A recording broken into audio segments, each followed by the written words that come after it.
अपने प्रियजन की मृत्यु के शोक से कैसे उबरें? जब हम किसी अपने को खोते हैं तो हम अक्सर दुख और अवसाद में डूब जाते हैं। ऐसा लगता है कि सब कुछ खत्म हो गया। कैसे संभाले में ऐसे में खुद को प्रश्न। सद्गुरु, 5 सप्ताह पहले मैंने अपनी पत्नी को खो दिया। वह बहुत अच्छी इंसान थी। उसके साथ ऐसा क्यों हुआ? सद्गुरु, जब हम किसी प्रियजन को खोते हैं, चाहे उनकी बीमारी या मृत्यु हो जाए या वे छोड़कर चले जाएं, चाहे हम किसी भी वजह से उन्हें खोएं, सबसे बड़ी समस्या यह होती है कि हमारे जीवन में उनकी जो जगह थी उसके कारण वे एक खालीपन छोड़ जाते हैं। हमें यह समझना चाहिए कि जीवन की प्रकृति ही ऐसी है कि आपको और आपके प्रियजनों को कभी न कभी मृत्यु का शिकार होना ही है। बात बस यह है कि किसकी मृत्यु पहले होगी। सुंदर चीजें और जीवन की हकीकत यह सुनने में कठोर लग सकता है, लेकिन मेरा मकसद यह नहीं है।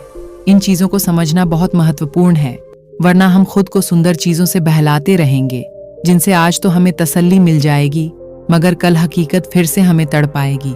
हम वही चीजें बार बार करेंगे। हमारे लिए यह जानना बहुत महत्वपूर्ण है कि हम और हमारे आसपास के लोग यहाँ हमेशा के लिए नहीं रहने वाले। जब हम यहाँ होते हैं तो हमें हर किसी से अच्छा व्यवहार करना चाहिए। समस्या यही है कि अगर एक डॉक्टर आपसे कहता है कि आप कल मरने वाले हैं, तो हर कोई आकर आपसे अच्छी तरह पेश आता है। अगर आप कहते हैं 50 साल बाद मैं मरने वाला हूं, तो ज्यादातर लोग परवाह नहीं करेंगे। लेकिन हम नहीं जानते कि हम 50 साल बाद मरेंगे या कल। आप जानते हैं कि आप भी मरेंगे और वे भी। बस आप यह नहीं जानते कि ऐसा कब होगा। इसलिए क्या आपको उनके साथ सबसे अच्छा व्यवहार नहीं करना चाहिए? मैं आपके साथ बहुत अच्छी तरह पेश आ रहा हूँ, क्योंकि मैं जानता हूँ कि आप मरने वाले हैं। कभी कभी मैं जानता हूँ कि आप कब मरेंगे, कई बार मैं नहीं जानता कि आप कब मरेंगे। मैं बस ये पक्का कर रहा हूँ कि मैं आपके साथ अच्छा व्यवहार करूँ, क्योंकि आप एक मरने वाले इंसान हैं। यह हर इंसान के लिए, हर जीवन के लिए सच है। कौन जानता है कि आपके घर के बाहर मौजूद पेड़ कब मरेगा या आप कब मरेंगे?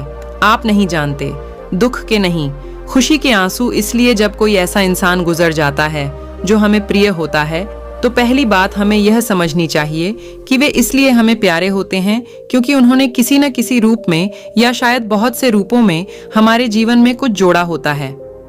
अगर हमारे आसपास के लोगों ने हमारे जीवन को बेहतर बनाया है और हम उन्हें याद करते हैं, तो हमें उन्हें खुशी के साथ याद करना चाहिए। उनकी रवानगी को दुखद नहीं बनाना चाहिए।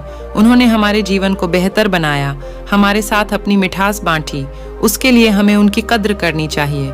किसी न किसी रूप में कई बार उन्होंने आपको संपूर्ण महसूस कराया, उन्होंने आपके जीवन को पूर्ण किया। उनकी यादों को आपके लिए खुशी और प्रेम के आंसू लेकर आना चाहिए, पीड़ा के नहीं। वे आपके लिए अहमियत रखते थे क्योंकि किसी न किसी रूप में वे आपके लिए बहुत अच्छे थे। उनकी यादों को आपके अंदर उन बेहतर पहलुओं को वापस लाना चाहिए, न कि दुख और अवसाद को। खुद को दुख और अवसाद की ओर ले जाने का मतलब है कि आपने जीवन के सबसे मूलभूत पहलू को समझा नहीं है, जो नश्वरता, मृत्यु है। कोई अच्छा हो या बुरा, सबको मरना है। इस बात का मतलब आपके नुकसान का मजाक उड़ाना नहीं है। मैं समझता हूँ कि आपके मृत प्रियजन आपके लिए क्या मायने रखते थे, मगर मैं चाहता हूँ कि आप उन्हें सभी अच्छी बातों के लिए याद करें। उनकी मृत्यु को लेकर खुद को परेशान न करें। अगर आप उनसे पहले मर जाते तो आप उन्हें एक बुरी जगह छोड़ जाते। इसलिए कृपया एक इंसान के रूप में अपना आत्मविश्वास बटोरें। आपके साथ जो भी अच्छी चीजें हुई हैं, उन्हें किसी न किसी रूप में अभिव्यक्त प्रकट होना चाहिए। अगर आपके मृत प्रियजन ने आपके लिए बहुत सी अच्छी चीजें की, तो कृपया वही चीजें आप उन लोगों के लिए कीजिए जो अब भी आपके आसपास हैं। जीवन ऐसे ही आगे बढ़ता है। अपने मन में आपने एक संग्रह इकट्ठा किया है। जब मैं जीवन कहता हूँ तो मैं असली जीवन की बात कर रहा होता हूँ, न कि आपके कामों के बारे में। आपको लगता है कि आपका परिवार, आपका काम, आपका कारोबार, आपकी धन दौलत और जो भी चीजें आपके पास हैं वही जीवन है, मगर ये सभी जीवन के साजो सामान हैं। आपने सोचा कि पैसा, दौलत, रिश्ते, बच्चे, ये सभी चीजें आपके जीवन को किसी रूप में समृद्ध करेंगी। आपने इतने साजो सामान जुटा लिए और इनसे इतने अधिक जुड़ गए तथा अपनी पहचान जोड़ ली कि आप कभी इस जीवन का अनुभव नहीं कर पाए जो आप खुद वास्तव में हैं। अधिकांश लोगों को लगता है कि जीवन उन चीजों का एक कोलाज संग्रह है जिन्हें उन्होंने इकट्ठा किया है। जब उस कोलाज संग्रह का एक टुकड़ा गिर जाता है तो अचानक आपको लगता है मानो जीवन खत्म हो गया है, जो कि सच नहीं है। आपके जीवन में कुछ लोगों के आने से पहले भी आप जीवित थे, हंसते थे, खुश होते थे। आपने लोगों को अपने जीवन में यह सोचकर जोड़ा कि इससे आपका जीवन समृद्ध होगा या शायद कोई ज़रूरत पूरी करनी थी। वह सब ठीक है, मगर अब पहचान जोड़ लेने के कारण किसी खास इंसान के चले जाने पर आपको लगता है कि जीवन का एक टुकड़ा चला गया है। जीवन से आंख मिलानी होगा। हकीकत ये है कि जीवन का जो अंश आप हैं वह अब भी यहाँ है। साजो सामान समय के साथ आपसे अलग होते रहते हैं। आपकी उम्र बढ़ने के साथ आपके दादा की मृत्यु होगी, आपके पिता की मृत्यु होगी, कभी कभी आपके जीवन साथी की मृत्यु आपसे पहले होगी। कुछ लोग अपने बाल खो देते हैं, कुछ लोग अपना दिमाग खो देते हैं।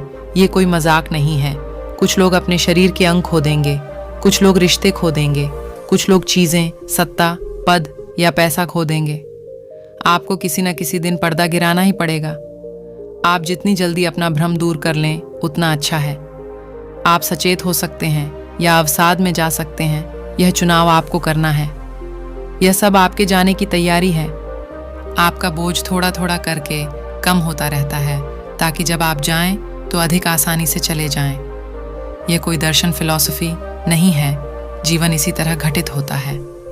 आप जीवन से आंख नहीं मिलाते, इसलिए आप अपने मन में काल्पनिक छवियां बनाते रहते हैं और आप इन मनोवैज्ञानिक चित्रों को हकीकत बनाना चाहते हैं। आप जो मनोवैज्ञानिक नाटक अपने मन में पैदा करते हैं वह कभी हकीकत नहीं बन सकता। आपको किसी न किसी दिन पर्दा गिराना ही पड़ेगा। आप जितनी जल्दी अपना भ्रम दूर कर लें उतना अच्छा है। आप सचेत हो सकते हैं या अवसाद में जा सकते हैं। यह चुनाव आपको करना है। जब जीवन में मोह भंग होता है, जब जीवन आपका मोह भंग करता है, तो आप आत्मज्ञान पा सकते हैं या अवसाद में जा सकते हैं।